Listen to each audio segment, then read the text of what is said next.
हर भोले नमः शिवाय। बोले शिव पार्वती भगवान की जय हो। महाराज नंदी पर विराजमान भगवान हुए, भगवती उमा के साथ में वो नंदी बाबा चले और सीधे आ गए कैलाश। कैलाश में आए और कैलाश में भगवान शिव ने विश्वकर्मा से कह करके बड़े ही सुंदर भवनों का निर्माण कराया और वहीं पर वास करने लगे। धीरे धीरे समय बीता और शिवा शिव दोनों रमण काल में विहार करने लगे। 1000 वर्ष पूर्ण होने को हुए। विहार करते करते भगवान शिव भगवती उमा इधर देवताओं को चिंता होने लगी। ऐसा तो नहीं कि भगवान हमारा जो कार्य है वो भूल गए हैं। अरे जिसलिए कामदेव को भस्म कराया, जिसलिए इतना सब नाटक रचा, विवाह कराया, वो तो सब करवे के बाद ऐसा तो नहीं कि ब्याह हो सो भोले बाबा खो गए, भूल गए। बदल जाता ना, घरवाई आई आदमी बदलो। अच्छा फिर वो बाम मताई तक को नहीं हो, बाम मताई भी बोलते ऐसे, बेटा ब्याह हो तब से तुम बदल गए, होते सो। तो बदल गए, लेकिन बदलते नहीं, बोले हालात बदल जाते हैं, थोड़ी परिस्थितियां बदल जाती हैं। कैसे कि पहले तो होते अकेले, पहले अकेले हते, खूब शेर बने फिरते, फिर बोले दुर्गा जी बैठ गई छाती पे, तो अब दब दब के चल रही हैं, स्वाभाविक। महाराज ब्रह्मा विष्णु सभी देवता चिंता में। कैसा तो नहीं कि भगवान भूल गए हैं कि हमारा भी कोई काम था इनसे, क्योंकि तारकासुर नाम का एक राक्षस ब्रह्मा से वरदान पा गया कि शिव पुत्र के हाथों मरेंगे, इसलिए तो विवाह हुआ। तो शिव और शिवा दोनों 1000 वर्षों तक रमण करते रहे, विहार करते रहे, और उनके विहार करने से पृथ्वी कांप उठी, शेष और कच्छप भी कांप उठे। सभी का आधार जो वायु है वो स्तंभित होने लगा, ब्रह्मांड में हलचल मचने लगी। सभी देव नारद आदि विष्णु ब्रह्मा सब एकत्रित हुए और भगवान शिव की शरण ग्रहण करी। और भगवान शिव की शरण ग्रहण करके भगवान से निवेदन किया, प्रार्थना करी कि प्रभु आप हमारी रक्षा करें, हम आपकी शरण में हैं। और जब कहा कि हमारी रक्षा करें, शरण में हैं, तब भगवान शिव कर्पूर गौरम करुणावतारम संसार सारम भुजगेन्द्रहारम सदा वसंतम हृदयारविंदे भवम भवानी सहितम नमामि। महाराज भगवान शिव करुणा के अवतार हैं और भगवान शिव ने जिन पर भी कृपा करी वो महाराज पूरे सुखों का उन्होंने उपभोग किया। रावण जैसों को देखो, शिव जी की कृपा हुई सोने की लंका में और सारे देवता चरणों में, सब चरणों में थे। बाणासुर महाराज जब श्री कृष्ण भगवान से युद्ध बाणासुर का हुआ तो शिव जी को पूरे परिवार के साथ युद्ध लड़ने के लिए बाणासुर की तरफ से आना पड़ा, पूरी सेना लेकर के शिव जी को। तो बाणासुर जैसे भक्त, तो जब राक्षसों पर भी भगवान शिव की कृपा होती है तो हम तो सात्विक हैं और भगवान शिव करुणा के सागर। प्रार्थना करी और जब प्रार्थना करी तो महाराज शिव जी बोले कि हे देवताओं, हम तुम्हारा कौन सा ऐसा कार्य करें जिससे तुम सब प्रसन्न हो, कौन सा कार्य? विष्णु जी ब्रह्मा जी से बोले, लो ब्रह्मा जी कर लो बात। अब इन्हें ये भी नहीं पता कि कौन सा काम, अब न जाने क्या होगा। ब्रह्मा जी बोले कि हो यही सोई जो राम रचि राखा, हो यही सोई जो राम रचि राखा, हो यही सोई सोई जो राम रचना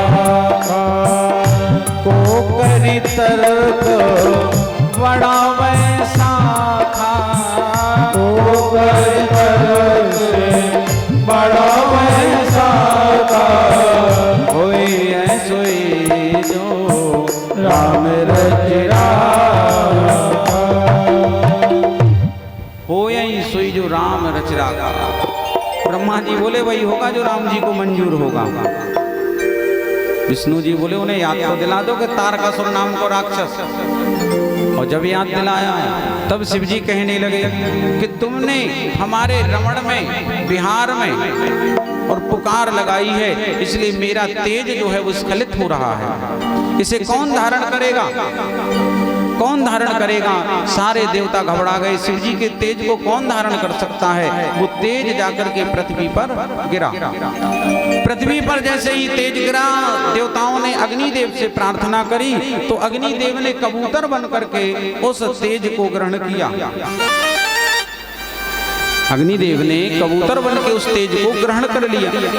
और उसी समय भगवती उमा अपने कक्ष से बाहर आई, और जब उन्होंने देखा कि भगवान शिव का तेज निकला पृथ्वी पर गिरा और एक कबूतर ने अग्नि ने धारण किया, अत्यंत क्रोधित हो गई और क्रोधित होकर के कहा कि देवताओं, तुमने अपने स्वार्थ को साधने में हमारे बिहार को भंग किया है, इस कारण में बंधिया हो गई।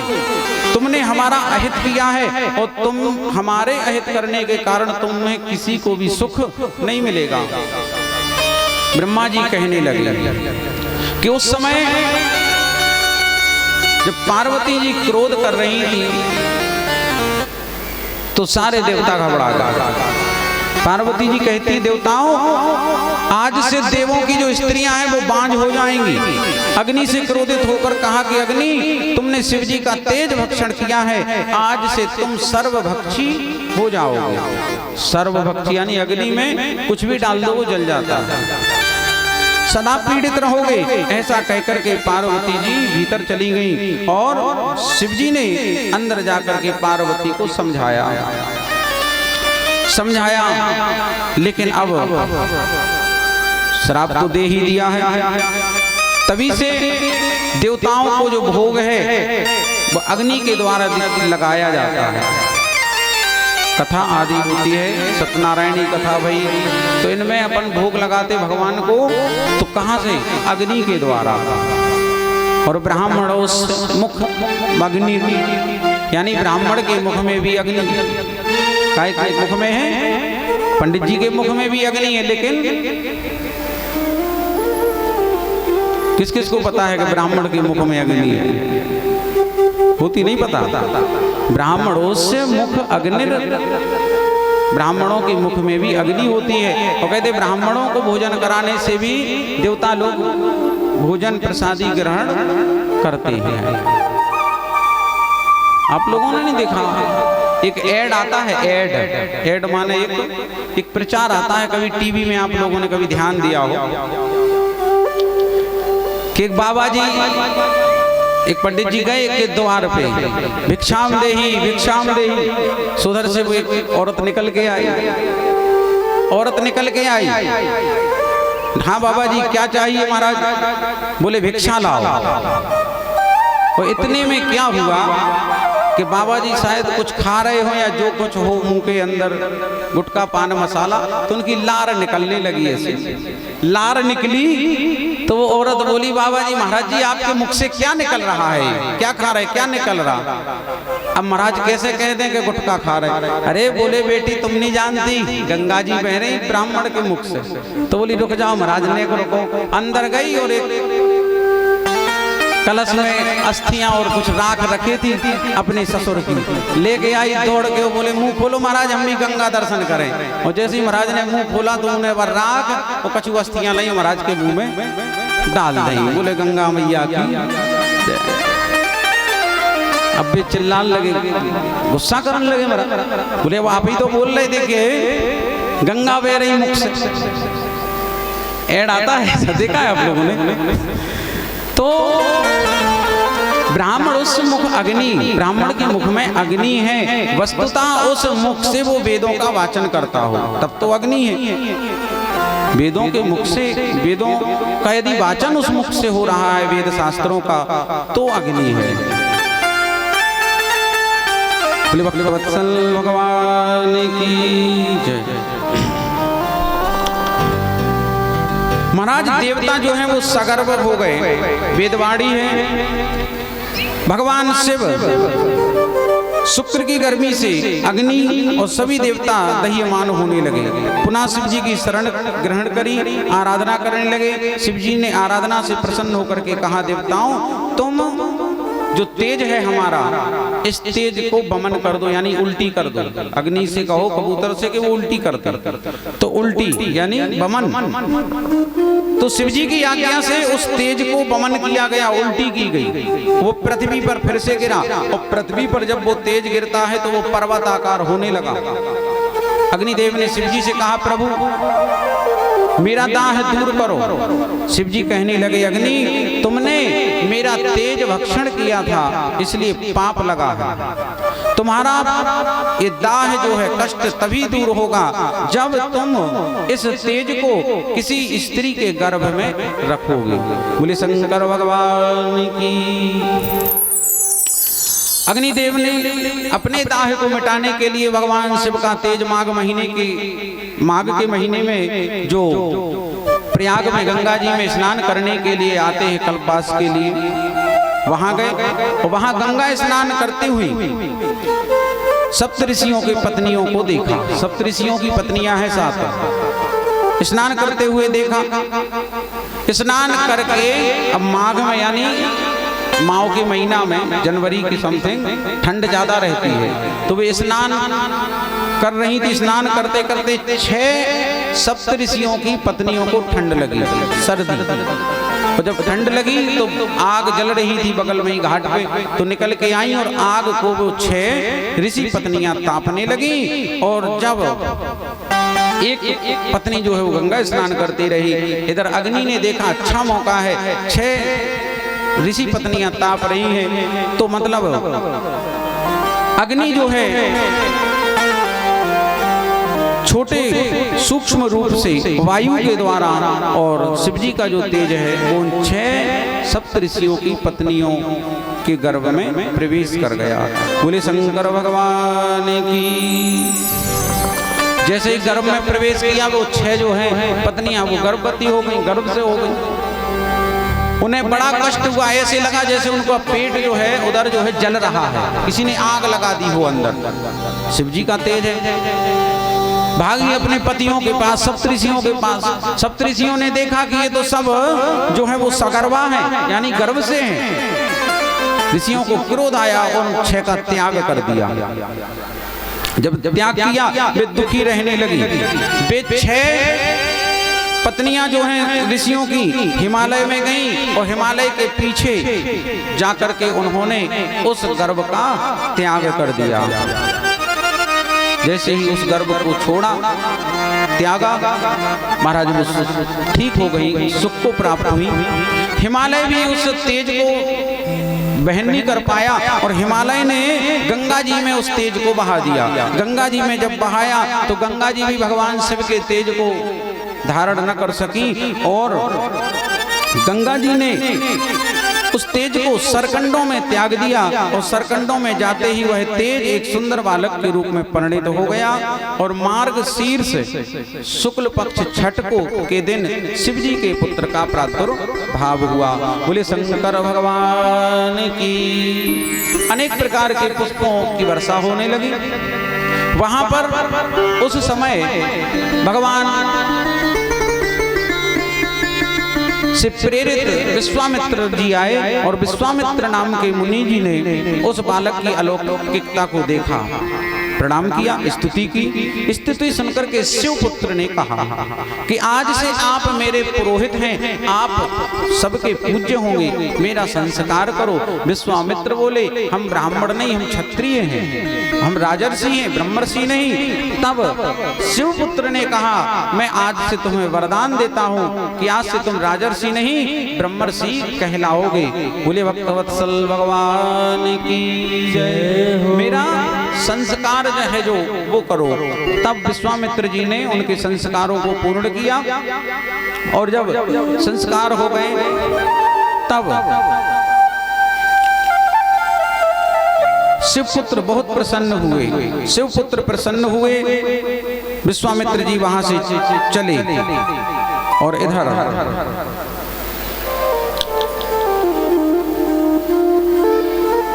उस बालक उसकी शक्ति को देखा।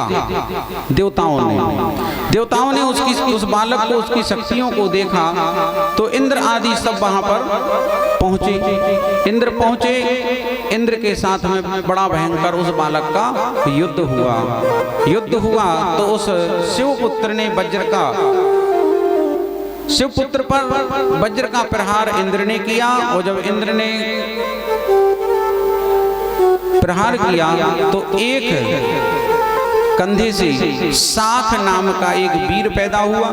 इंद्र ने दूसरे बाहु पर प्रहार किया तो विशाख नाम का एक महाबली प्रकट हो गया।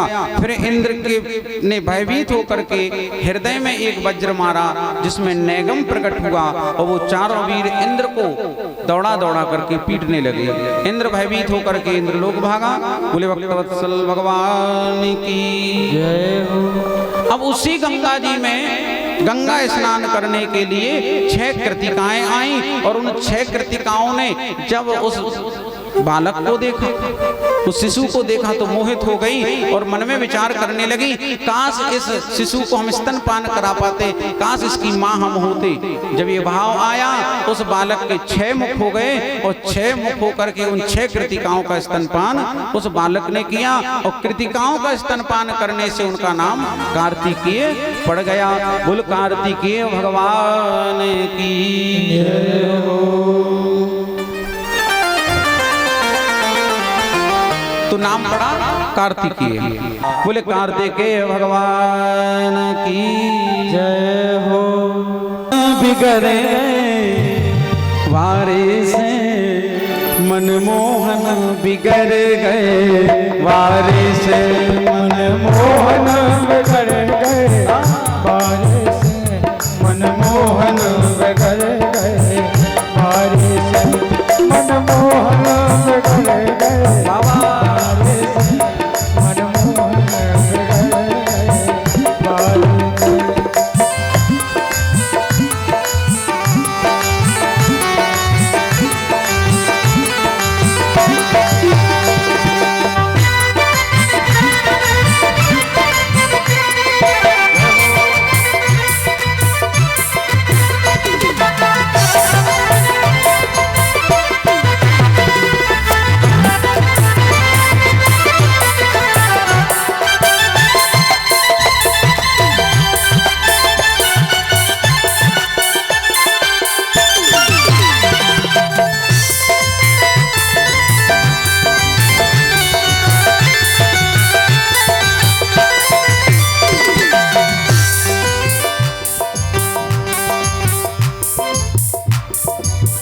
अपने से नहीं बिगड़ कन्हैया, अपने से नहीं बिगड़ कन्हैया, अपने से नहीं बिगड़ कन्हैया, अपने से नहीं बिगड़े कन्हैया, अपने से नहीं बिगड़े कन्हैया, ओ अपने से नहीं बिगड़ कन्हैया, अपने से नहीं बिगड़ कन्हैया।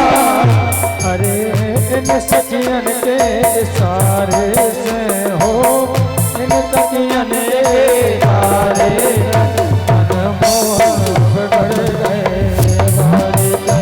मनमोहन बिगड़ गए, बारे से मनमोहन बिगड़ गए, बारे से।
शौनकादिक ऋषियों से कहते हैं, ऋषियों इस प्रकार कार्तिकेय का पावन प्राकट्य हुआ। कृतिकाओं का स्तनपान करने से नाम कार्तिकेय पड़ा। 6 मुख इनके हुए ने खड़ानन भी अपन कहते हैं। भक्त ने खड़ानन भी 6 मुख के कारण खड़ानन भी कहा गया। तदुपरांत नारद जी के द्वारा शिव जी को बताया गया कि आपका पुत्र प्रकट हो चुका है। तो शिव जी ने वीरभद्र आदि गणों को,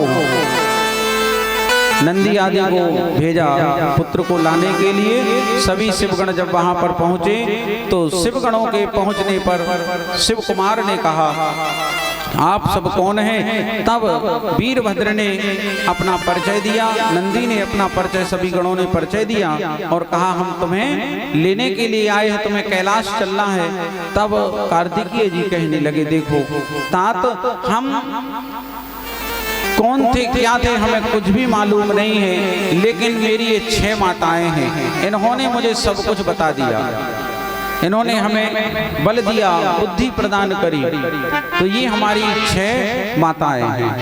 वीरभद्र कहने लगे, भाई तुम्हारी माता तो पार्वती हैं। बोले कार्तिकेय कि वो धर्म की माता हो सकती है, वो माता हमारी धर्म की माता है, और ये कृतिकाएं जो हैं ये हमारी पौष माताएं हैं, यानी पालन करने वाली।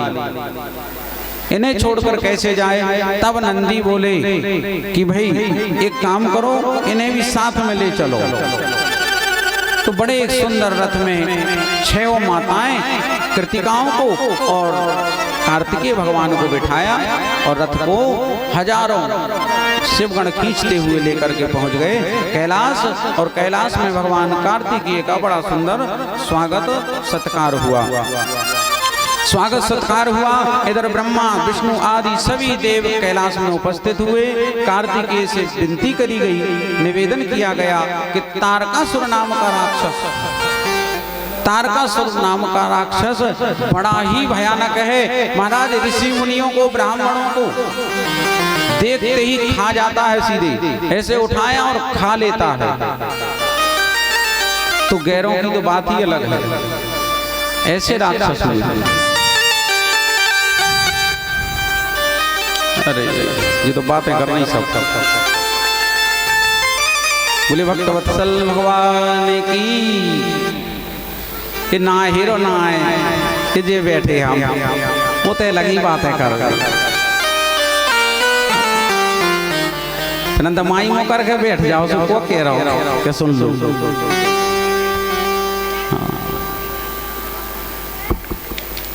गंगा जी में जाओ तो स्नान करो, हाथ मुंह नहीं धो के आओ। ये गंगा ही है। कथा भी भगवान की गंगा के समान है, वो भी हमारे इस मन को पवित्र करती है, निर्मल करती है। और जब गंगा जी में आए हैं तो ऐसा नहीं कि फिर सुनने यहाँ आए 2-2.5 घंटे पूरे भय, प्रसाद लो घरे चले गए, क्या मतलब? भले ही 2 शब्द सुनो कथा के, लेकिन सुनना चाहिए भावपूर्वक। बोले भक्त वत्सल भगवान की। अब बुराई नहीं मान जज्जो, आओ नंदन में तो बुराइया लगा तो उनकी जय हो जा। बुंदेलखंड में यही सबसे बड़ी समस्या है, माताओं को इतने जल्दी बुराई लगा थे, क्या बात। खैर आप सब अच्छी हैं, आती है, समय देती हैं, सहयोग करती हैं इस आयोजन का, तो आप सभी पूज्य हैं और सबको ही प्रणाम करते हुए महाराज कोई गलती हो जाए तो क्षमा करना। कह रहा था तारकासुर जो है इतना भयानक राक्षस है कि वेदों, ब्राह्मणों को, गायों को देखते ही खाता है सीधे उठा करके, इतना भयानक राक्षस है। खैर राक्षस भी, अपन भी राक्षस ही है। वो राक्षस बस इतना है कि वो उठा के सीधे खा जाता है, अपन थोड़ा काट के खा लेते हैं, खाते तो दोनों ही हैं। आप लोग खाते ही। अभी एक वीडियो देख रहा था मैं अनिरुद्धाचार्य जी का, उसमें एक माता जी कह रही हम थोड़ा बहुत मांस खा लेते हैं, गोश्त बनता है घर में, खा लेते हैं। तो वो अनिरुद्धाचार्य जी बोलते हैं डायरेक्ट खा लेती कि काट के खाती हो? बोले नहीं नहीं, हम नहीं काटते, पति लोग बेटा लोग काट देते हैं, बना देते हैं तो खा लेते हैं। तो राक्षस तो अपन भी हैं, बस ये है कि वो थोड़े दिखते थे राक्षसों जैसे। मैं निवेदन किया था कलयुग में अपने इसी शरीर में है, लेकिन अच्छा अपन नियम के पक्के हैं। मंगलवार और शनिवार को बोले छूते तक नहीं है, सावन में अरे बिल्कुल नहीं, नवरात्रि बिल्कुल नहीं, बाकी दिनों में तो बोले फिर छोड़ते नहीं है। फिर छोड़त बताओ, तो ये हाल हो गया। एक कवि ने बड़ी सुंदर पंक्तियां लिखी हैं दो, कि क्यों चबाए तू हड्डी किसी की, क्यों चबाए तू हड्डी किसी की, आदमी है तू कुत्ता नहीं है, क्यों चबाए तू हड्डी किसी की, आदमी है तू कुत्ता नहीं है, सोचने को मिली है ये बुद्धि, सोचने को मिली है ये बुद्धि, तू तो उल्लू का पट्टा नहीं है, क्यों चबाए तू हड्डी किसी की। तो महाराज कुत्ता तो है नहीं, है कि नहीं? ये कुत्ता है, कुत्तों का काम रहता है। तो तुम अंदाज लगाओ, बकरी को देखा आपने? बकरी, बकरी कैसी होती है? शाकाहारी होती, पत्तियां खाती है बकरी, बकरिया तो देखी होती है। तो बकरी पत्ती खाती, लेकिन उसकी क्या गति होती है? बकरिया की ताकत होती, उसकी खाल उतारी जाती, उतारत खाल के नहीं, ये सब ढोल वगैरह सब काय सब मरे जाते। तो बकरी की खाल उतारी जाती है और बेचारी अकेले का खा, तो बोले पत्ती, शाकाहारी है तो पत्ती पत्ती खाती है, किसी का कुछ तो नहीं बिगाड़ रही, तो भी उसकी खाल खींची जाती है, निकाली जाती है। और अपन महाराज बकरिया खा जाता, अपनों का उतारो जैसा सोचो, अपन भी जीव जंतु खा ले, बकरिया तो पत्ती खा रही क्योंकि खाल उतर रही, और अपन क्या क्या खा रहे, अपना क्या होगा? भाव ये है कि जो काम राक्षसों का है वो राक्षसों को करने दो, मनुष्यों के जो कार्य हैं वो मनुष्यों को करने चाहिए। सात्विकता जीवन में अवश्य होनी चाहिए। ये नहीं कि हफ्ते में बोले मंगलवार को नहीं लेते, बाकी तो लेते हैं, तो फिर क्या मतलब है? बोलिए भक्तवत्सल भगवान की जय हो।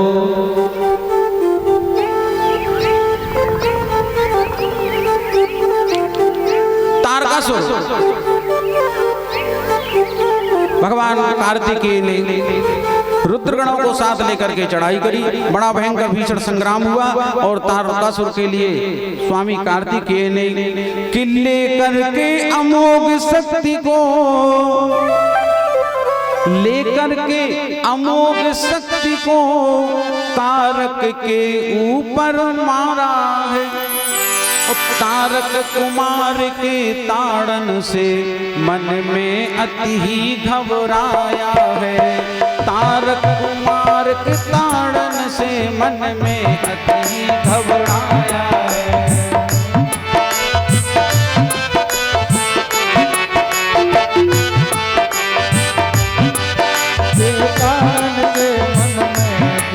घबराया है, शक्ति के लगने से रण में तारक का काम तमाम हुआ, शक्ति के लगने से रण में तारक का काम तमाम हुआ। देवों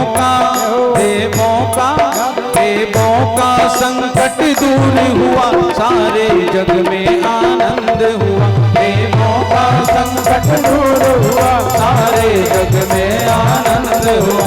देवों का संकट दूर हुआ, सारे जग में आनंद। बोल कार्तिकेय भगवान की जय। नमः पार्वती पतये हर हर महादेव। इस प्रकार तारकासुर का भगवान स्वामी कार्तिकेय ने उद्धार। तदुपरांत कार्तिकेय का एक मित्र था बाण नाम का असुर, बाण का भी उद्धार किया। और बाण का मित्र था एक प्रलंब नाम का असुर, तो प्रलंब का भी भगवान कार्तिकेय ने उद्धार करा। अब यहाँ सूत जी महाराज सौनकादिक ऋषियों को गणेश आख्यान श्रवण करा रहे हैं कि रूप कोटि सहस्रेशो रूप कोटि सते सुते अंतम गंतुम न सकता देव देवा नमोस्तुते। पावन चरित्र श्री गणेश जी महाराज का